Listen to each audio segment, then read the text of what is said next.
Assalamualaikum warahmatullahi wabarakatuh. Bismillahirrahmanirrahim.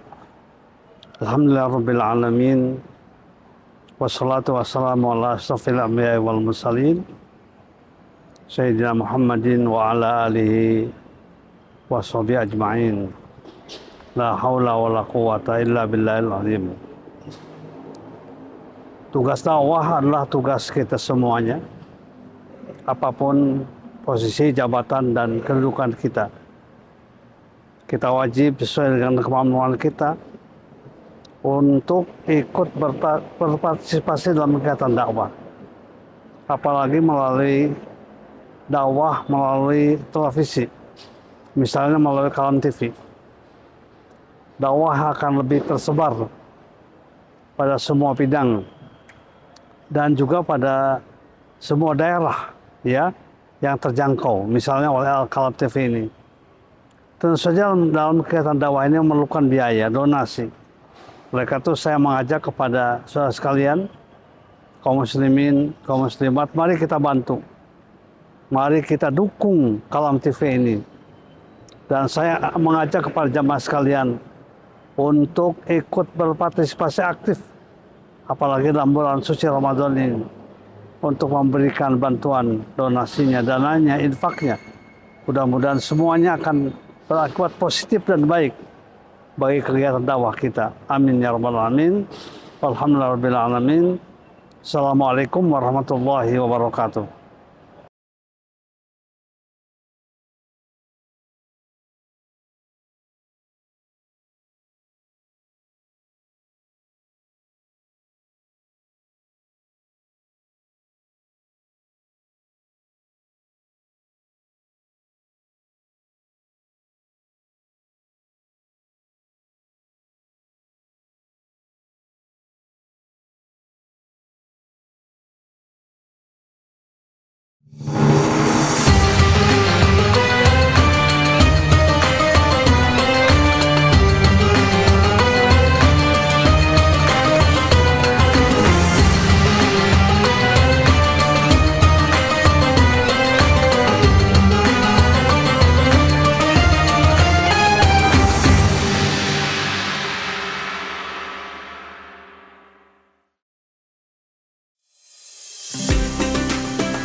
Bismillahirrahmanirrahim. Assalamualaikum warahmatullahi wabarakatuh. Waalaikumsalam warahmatullahi wabarakatuh.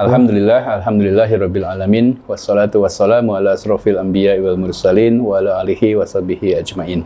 Asyhadu an la ilaha illallah wahdahu la syarikalah wa asyhadu anna Muhammadan abduhu wa rasuluh la nabiyya ba'dah.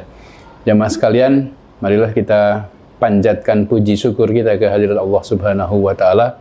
Di bulan suci Ramadan ini kita diberikan kesempatan oleh Allah untuk bisa meningkatkan kualitas dan kuantitas dari ibadah-ibadah kita. Dan Allah menjanjikan banyak sekali pahala, banyak sekali keberkahan, rahmat, ampunan yang ditawarkan oleh Allah ketika kita melakukan itu semua. Salawat serta salam semoga senantiasa dilimpahkan Allah kepada Rasulullah Muhammad SAW beserta para keluarganya, para sahabatnya, para ulama, dan kita semua umatnya. Kita melihat bagaimana Rasulullah itu abadi hidupnya, selalu ada di hati kita. Kita mencintai Rasulullah lebih dari segalanya, lebih dari keluarga kita sendiri, lebih dari darah daging kita sendiri bahkan. Dan itulah yang akan menyelamatkan kita baik di dunia maupun di akhirat. Amin. Amin. Baik, kajian Ba'da Syuruk kita hari ini kita akan isi dan pengisinya adalah guru kita. Assalamualaikum. Waalaikumsalam warahmatullahi wabarakatuh. Iman Hilman, Ketua Yayasan Masjid Alumni IPB Bogor. Dan kesempatan ini luar biasa. Ini sesuatu yang bisa membuat kehebatan Ramadan kita itu berlangsung terus-menerus. Ya, Maka tema kita adalah apa itu Ustaz? Melanggengkan semangat ibadah pasca Ramadan. Melanggengkan semangat ibadah pasca Ramadan. Karena seringkali ketika sudah kita itu selesai itu Idul Fitri, Selesai itu juga ibadah kita. menurun itu segala drastis gitu ya. Iya. Kita biasa sholat malam di Ramadan, setelah itu di Syawalnya malah langsung hilang itu kemudian. Iya. Nah ini gimana nih ininya Ustaz? Baik. Prinsip dan mungkin aplikasinya Iya, kemudian. iya. Baik, terima kasih Ustaz Supardi. Bismillahirrahmanirrahim. Assalamualaikum warahmatullahi wabarakatuh. Waalaikumsalam. Jamaah sekalian berbahagia, ya sebentar lagi kita akan mengakhiri ya bulan Ramadan ini. Sebentar lagi kita akan beridul fitri, begitu ya. Tadi sudah dijelaskan oleh Pak Supardi, ada sebuah ya kebiasaan kita lah ya, yang kadang-kadang kita rasakan lah. Jadi ketika Ramadan itu semangat banget kita beribadah, tapi setelah selesai turun banget semangat beribadahnya. Ya tentu ada sesuatu yang ya wajar, tapi kalau terlalu drastis atau ini juga tidak wajar ya begitu ya, apalagi bagi seorang muslim. Nah, oke, tapi sebelum itu saya ingin mengatakan begini, bahwa biasanya nih Lebaran nih sebelum orang kan mudik ya. Mudik. Betul. Dan biasanya mudik itu kan penuh dengan persiapan ya. Iya. Kita berusaha semangat untuk mudik Lebaran. Kita perlu persiapan, perbekalan, dan sebagainya. Bahkan beberapa orang sudah beli tiketnya sebelum puasa tuh kemarin. Betul. Iya kan? Padahal mudik itu adalah, mudik kan pulang kembali ke asal kita ya, ke kampung halaman kita. Itu sifatnya sementara dan hanya singkat. Sementara, paling beberapa hari ya, pulang lagi kan? Kembali lagi ya. Gitu. Iya. Nah, kita akan mudik agung. Mudik kepada Sang Pencipta kita. Kita akan kembali kepada Allah. Pertanyaannya adalah, apakah kita sudah mempersiapkan bekal yang cukup untuk mudik agung kembali kepada Allah SWT? Karena tidak akan kembali lagi. Nggak pernah kembali lagi, nggak bisa kembali lagi. Iya. Mudik agung itu abadi. Iya. Nggak akan pernah kembali ke dunia ini. Jadi itu yang menjadi ya pertanyaan kita nih. Oke, kita sekarang semangat siap mudik dengan perbekalannya, padahal itu singkat dan sementara. Sementara mungkin kita lupa bahwa kita akan mudik agung ke Sang Pencipta kita, dan itu sifatnya selamanya dan nggak akan pernah kembali. Persoalannya adalah, apakah sudah cukup bekal kita? Apakah hanya Ramadan itu bekal kita kan?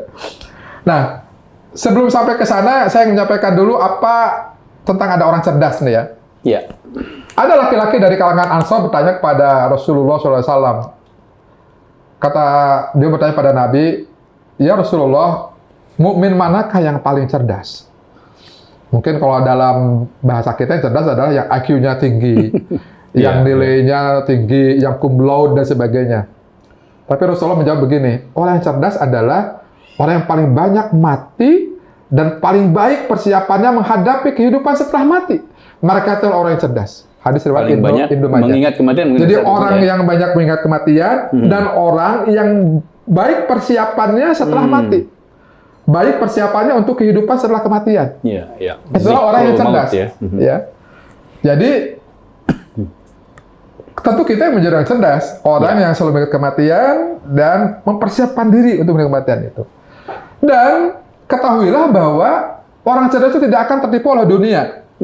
Karena dunia sifatnya sementara. 60 sampai 70 tahun hidup kita ini. Sementara kita akan hidup abadi. Abadi di itu akhirat ya. Nggak bisa dibandingin loh. Betul. Ya, satu dengan tak tertinggal kan nggak bisa diapain. Iya. Kalau mau dibandingkan, ini Rasulullah pernah membuat perbandingan ya, walaupun sebenarnya tidak dibandingkannya, sekedar ilustrasi saja. Perbandingan antara dunia dan akhirat. Kata Rasulullah, dunia itu adalah engkau celupkan tanganmu di kelautan. Nah, air yang menetes, satu tetes dari tanganmu, itulah dunia. Iya. Sementara sisanya, air dari lautan, itulah akhirat. Udah, nggak bisa dibandingin. Di dalam surat Al-Hadid, ayat 20, Allah berfirman yang terjemahnya, ketahuilah, sesungguhnya kehidupan dunia itu hanyalah permainan dan senda gurau. Ya. Dan di akhir ayatnya, dan kehidupan dunia itu tidak hanyalah kesenangan yang palsu. Jadi ini satu ayat yang unik. Dibuka dengan pernyataan, sesungguhnya kehidupan dunia itu hanyalah permainan dan senda gurau. Ditutup dengan ayat itu ditutup dengan, dan kehidupan dunia ini tidak hanyalah kesenangan yang palsu atau yang menipu. Bukan berarti kemudian, oke kalau gitu kita tidak mengutamakan dunia, enggak. Betul, Dalam beberapa pertemuan sebelumnya kan kita bahas Sesuai bagaimana visi hidup kita, adalah bahagia dunia dan akhirat. Ya. Nah, dan sebenarnya kita selalu ingin, kalau orang yang cerdas itu tentu selalu ingin keuntungan yang besar. Artinya pasti kita ingin di satu sisi, kalau tadi cerdas itu adalah orang-orang yang mengutamakan yang banyak, yang lama daripada yang sebentar. Kemudian kalau orang yang cerdas juga kita ingin untung yang besar dong. Besar, betul. Nah, dalam surat As-Saff ayat 10 dan 12, ini ayat terkenal ya. Terjemahannya, hai orang yang beriman, sukakah kamu aku tunjukkan suatu perniagaan yang dapat menyelamatkan kamu dari azab yang pedih? Yaitu kamu beriman kepada Allah dan Rasul-Nya dan berjihad di jalannya dengan harta dan jiwamu. Itulah lebih bagimu jika kamu mengetahuinya. Niscaya Allah akan mengampuni dosa-dosamu dan masukkan kamu ke dalam surga yang mengalir di bawahnya sungai-sungai. Dan masukkan kamu ke tempat tinggal yang baik di surga Aden. Itulah keberuntungan yang besar. Iya. Allah membahasakannya dengan perniagaan, Pak Supardi, jual beli. Iya. Padahal Allah itulah yang selama ini juga memberikan nikmatnya kepada kita. Tapi membahasakannya dengan jual beli agar apa? Agar orang manusia kan selalu ingin untung nih dalam perniagaan. Makhluk ekonomi ya, makhluk kita ekonomi. itu ya. Dan Allah menyampaikan, kalau ingin untung besar, ya inilah perniagaan dengan Allah. Nggak ada ruginya. Ya.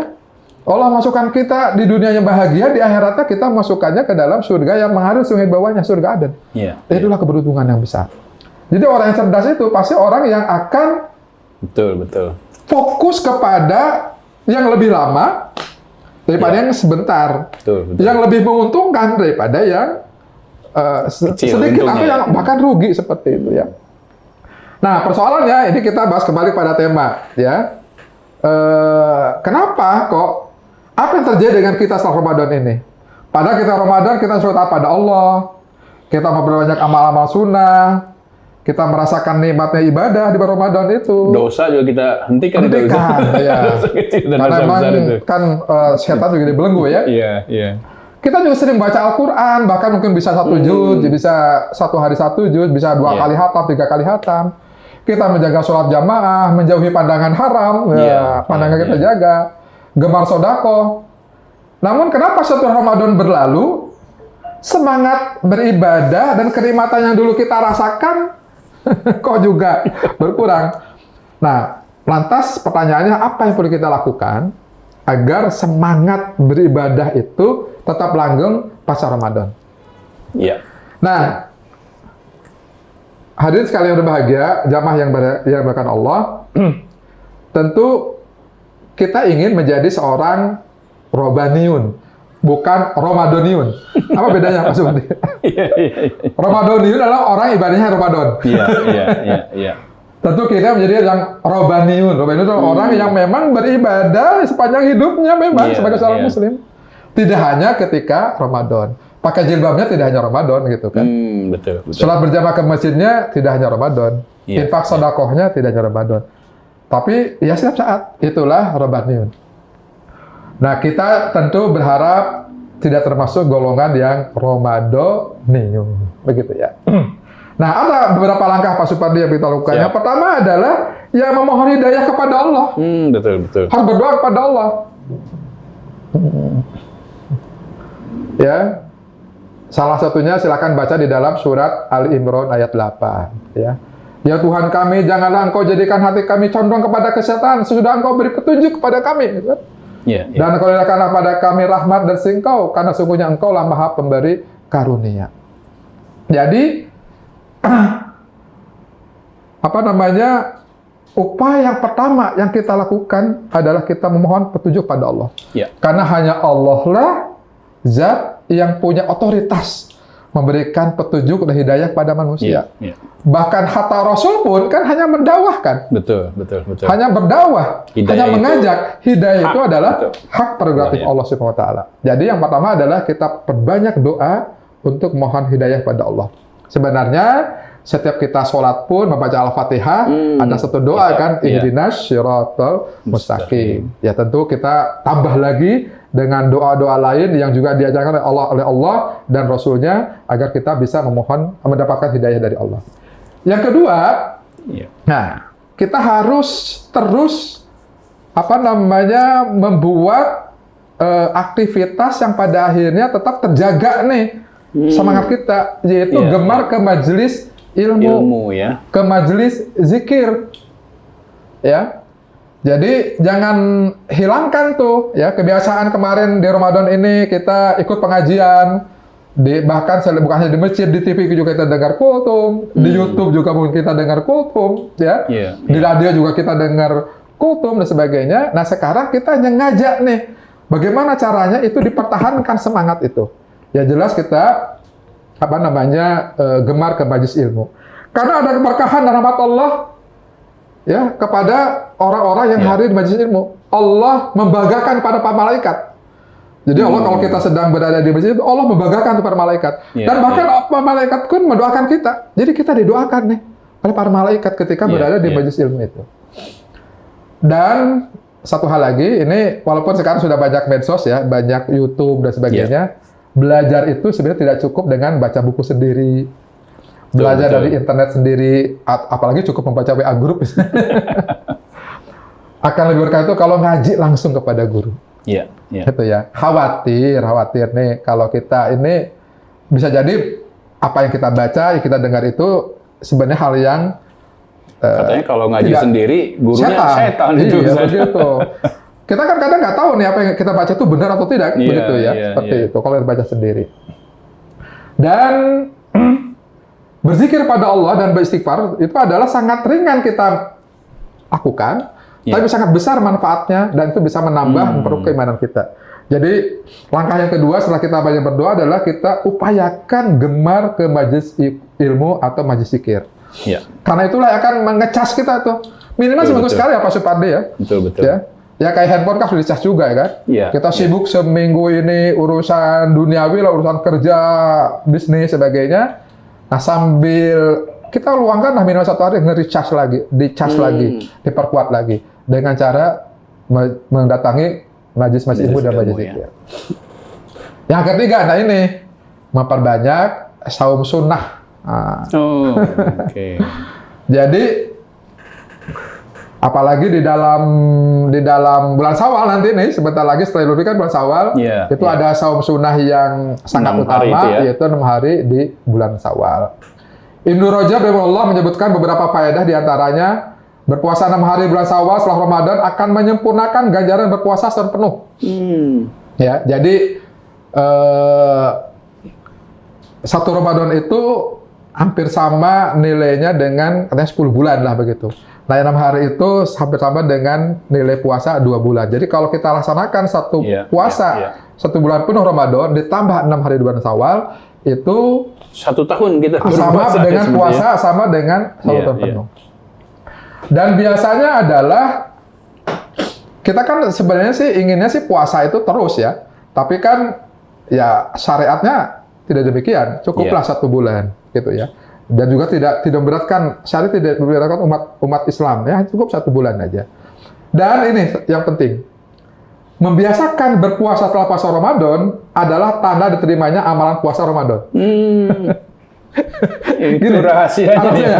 Karena Allah Ta'ala jika menerima amalan hamba, apapun amalannya ya, karena Allah Ta'ala jika menerima amalan hamba, maka dia akan memberi taufik pada amalan soleh selanjutnya.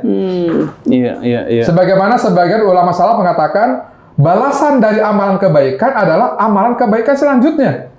Barang siapa melaksanakan kebaikan, lalu dia melanjutkan dengan kebaikan selanjutnya, maka itu adalah tanda diterimanya amalan yang pertama. Itu rumusnya. Jadi, kalau kita nih ibadah sholat wajib kita diterima, kita tuh akan diberi taufik untuk semangat melaksanakan amalan sunnahnya. Ibadah sunnahnya ya, ibadah sholat sunnahnya. Demikian juga, kalau kita ingin tanda bahwa puasa Ramadan kita terima adalah kita diberi taufik oleh Allah untuk semangat melaksanakan ibadah saum sunnahnya. Ya tentu. Zakat juga gitu Ustaz ya. Demikian juga zakat. Zakat dilakukan jadi senang bersedekah. Berinfak, sebagainya seperti itu. Itu tanda-tandanya. Jadi, baik. Maka mari kita setelah Idul Fitri ini, ya Kalau misalnya tidak kuat pada Syawal kedua, ya nggak apa-apa. Yang penting 6 hari bersyawal. Iya. Kan misalnya kalau di hari kedua masih banyak kue, ya. Masih banyak silaturahim, ketemu orang. Kan kita nggak enak, ada tamu, rumah kita puasa. Kita puasa atau makan sendiri kan, mereka juga kurang hemat ya. Jadi kupat masih banyak itu. Jadi silahkan laksanakan, yang penting 6 hari di bulan Syawal. Dan tidak harus berurutan kan, seperti itu. Jadi itu tanda-tanda kalau ibadah kita itu diterima. Ya tentu tidak cukup dengan 6 hari ya. Kita setelah itu silakan laksanakan saum sunnah lain, Senin Kemis, saum Ayyamul Bid, saum Nabi Daud, dan saum Arafah dan sebagainya lah. Tapi bagi yang perempuan nih, yang terkena batal karena misalnya haid dan sebagainya, maka setelah saum Syawal sih anjuran saya sih segera bayar utang dulu gitu kan, karena khawatirnya lupa. Betul. Nanti tahu-tahu sudah sampai bulan Syaban itu kan, nggak keburu itu. Baru setelah dibayar kewajibannya, silakan laksanakan saum sunat. Jadi yang ketiga adalah memperbanyak saum sunat. Kemudian yang keempat adalah melaksanakan ibadah lain sunnah secara istiqomah, memperbanyak amalan-amalan sunnah lain. Jadi bukan hanya ibadah bukan hanya tadi kan saum sunnah ya, sunnah. Tapi ini berbanyak amalan-amalan sunnah lainnya secara istiqomah. Karena gini, amalan sunnah itu akan menyempurnakan kekurangan dan cacat yang ada dalam amalan wajib. Baik. Dan memperbanyak amalan sunnah secara istiqomah walaupun sedikit ya, karena amalan yang paling dicintai Allah adalah tadi yang continue walaupun sedikit ya. Ahabul a'mal ilallah ta'ala adwamuha wa idkillah.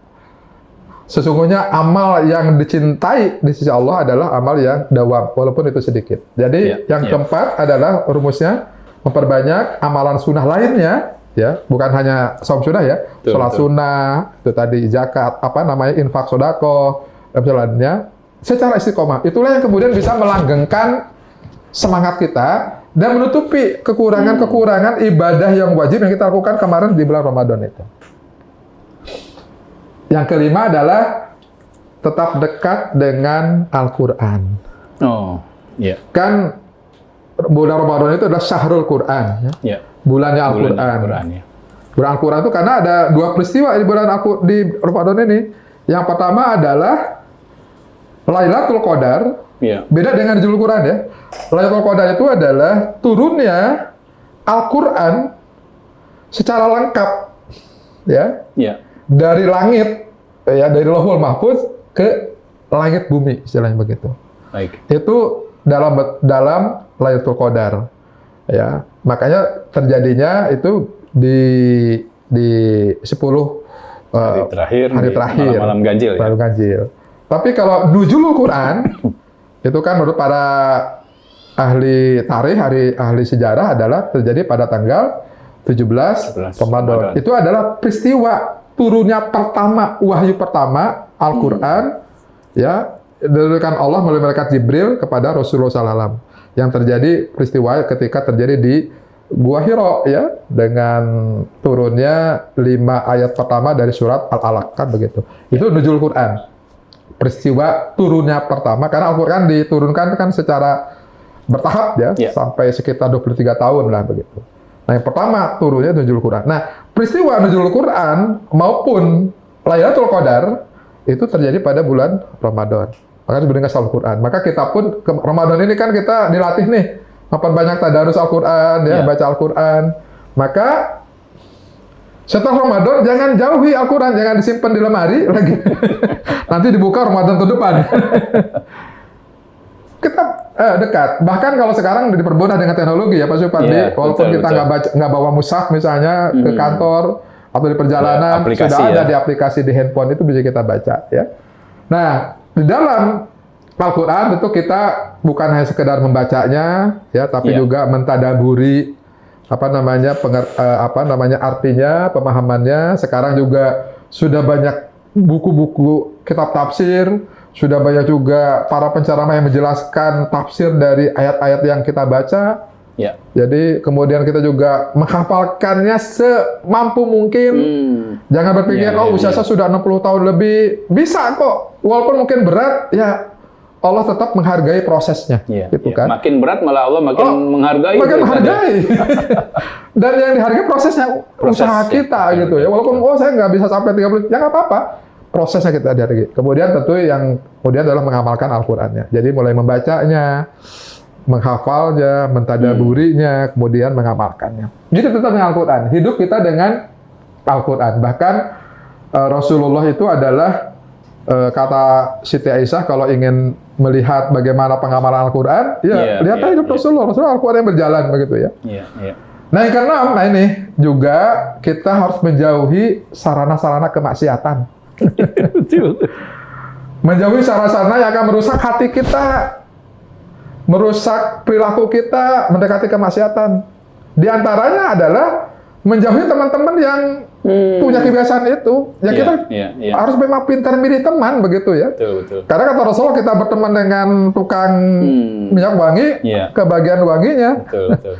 Dengan pandai besi, kebagian panasnya, seperti itu. Nah, jadi kita harus pandai-pandai pilih teman. Yang kedua adalah menjauhi tempat-tempat dan aktivitas-aktivitas yang menjauhkan kita dari zikir Allah, atau bahkan, mohon maaf ya, justru mengajak kita pada kemaksiatan. Ya kayak dugem itu kan, pasti jauh dari zikir pada Allah ya. Betul. Dekat dengan kemaksiatan, dengan minuman keras, narkoba, dan sebagainya. Ya, kita harus menghindari itu.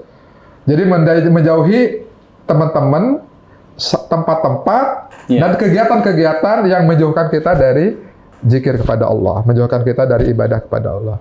Nah, itu harus terpelihara. Jadi kita kayak gini, kayak tanaman nih, supaya subur kan ada dua, dipupuk sama dijaga dari hama ya. Dipupuk, tapi hamanya dibiarkan lalu lalang. Rusak juga. Ya rusak juga. Iya. Jadi dua-duanya kita pupuk dengan tadi zikir, dengan ibadah sunat, dengan membaca Al-Quran, itu untuk pupuknya. Nah, kita juga harus memelihara diri kita, hati kita juga dari hama-hama penyakit yang bisa merusak diri kita. Yaitu tadi, jauhi orang-orangnya, sarana-sarana atau tempatnya, aktivitas. Bisa jadi tempatnya di lapangan. Tapi aktivitasnya masih ya kan bisa jadi begitu. Iya. Ya, begitu. Nah, yang terakhir, yang ketujuh adalah ini Pak Supardi, merencanakan proyek-proyek kebaikan. Ini luar biasa ini dengan ada proyek, namanya proyek kebaikan ya. Jadi berikhtiar baik secara sendiri-sendiri maupun bersama orang lain untuk merencanakan melaksanakan proyek kebaikan.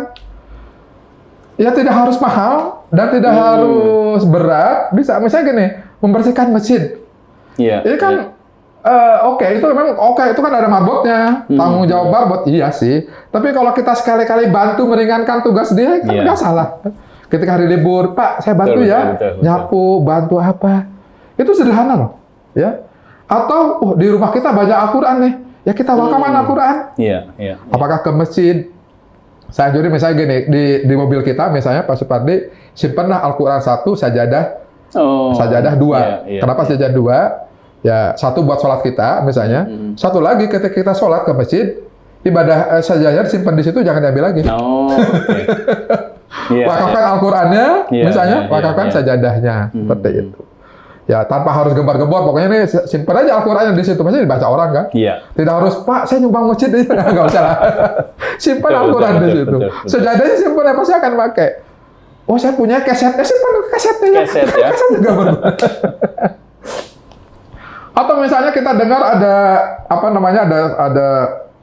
daerah kekeringan, yuk kita patungan bikin sumur.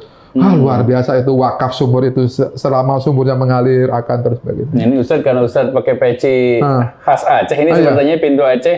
Ini Aceh betul. Sedang masih bencana juga. Sekarang saudara kita di daerah banyak bencana di Aceh, Sumatera Utara, Sumatera Barat, di Bandung Barat kemarin ya, di Cisarua dan daerah lain lagi. Ini sekarang nih peluang nih. Jadi mari kita rencanakan. Ini harus by design Pak Supardi.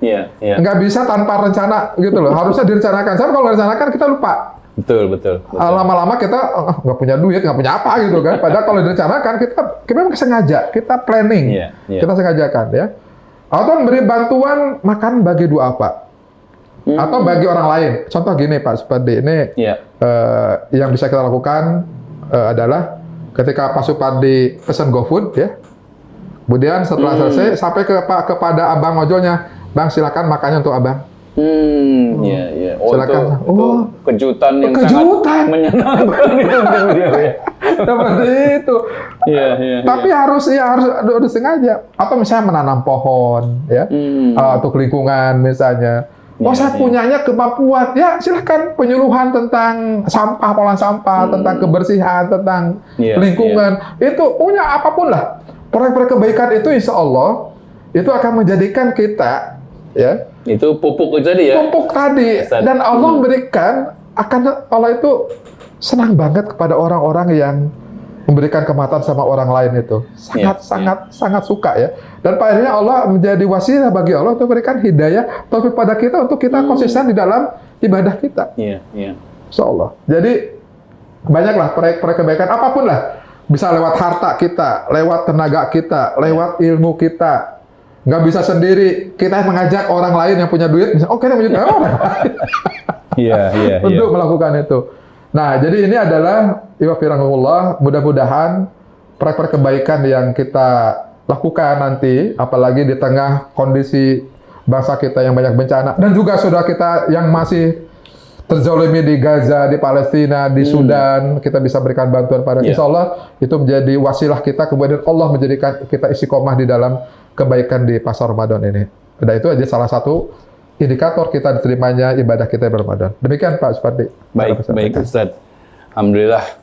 Nah itu jamaah sekalian, titik penting dari kita terus, bahkan sekarang nih berniat. Berniat ya. Kita tuh seringkali Ustadz, kita membuat resolusi itu di resolusi awal tahun gitu ya.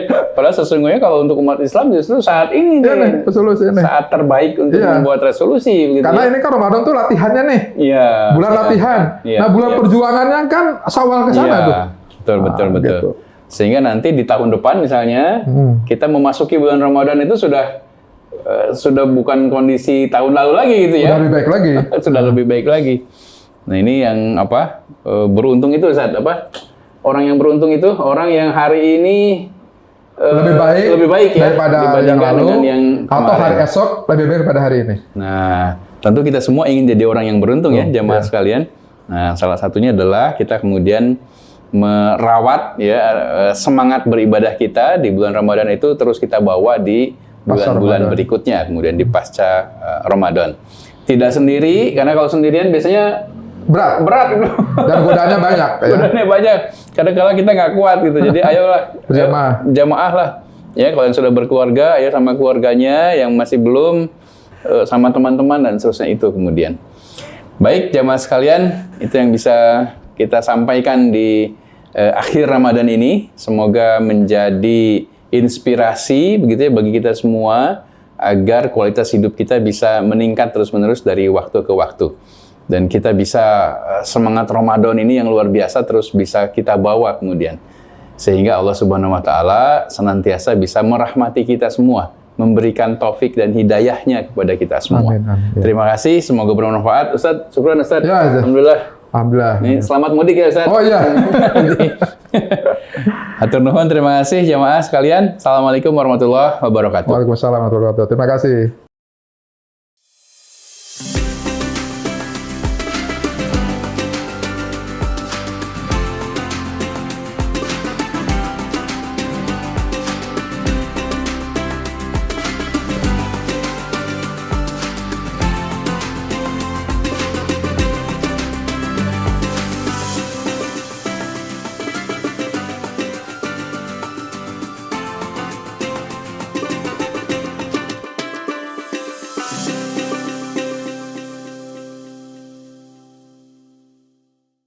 Assalamualaikum warahmatullahi wabarakatuh. Bismillahirrahmanirrahim. Alhamdulillahirabbil alamin. Wassalatu wassalamu ala asyrafil anbiya'i wal mursalin. Sayyidina Muhammadin wa ala alihi washabihi ajma'in. La haula wala quwwata illa billahil azim. Tugas dakwah adalah tugas kita semuanya. Apapun posisi, jabatan, dan kedudukan kita. Kita wajib sesuai dengan kemampuan kita untuk ikut berpartisipasi dalam kegiatan dakwah.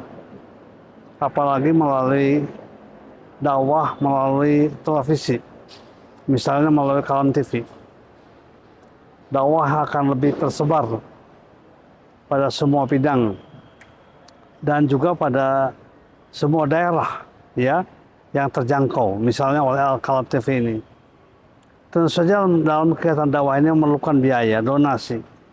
Oleh karena itu saya mengajak kepada saudara sekalian, kaum muslimin, kaum muslimat, mari kita bantu. Mari kita dukung Kalam TV ini. Dan saya mengajak kepada jamaah sekalian untuk ikut berpartisipasi aktif, apalagi dalam bulan suci Ramadan ini, untuk memberikan bantuan donasinya, dananya, infaknya.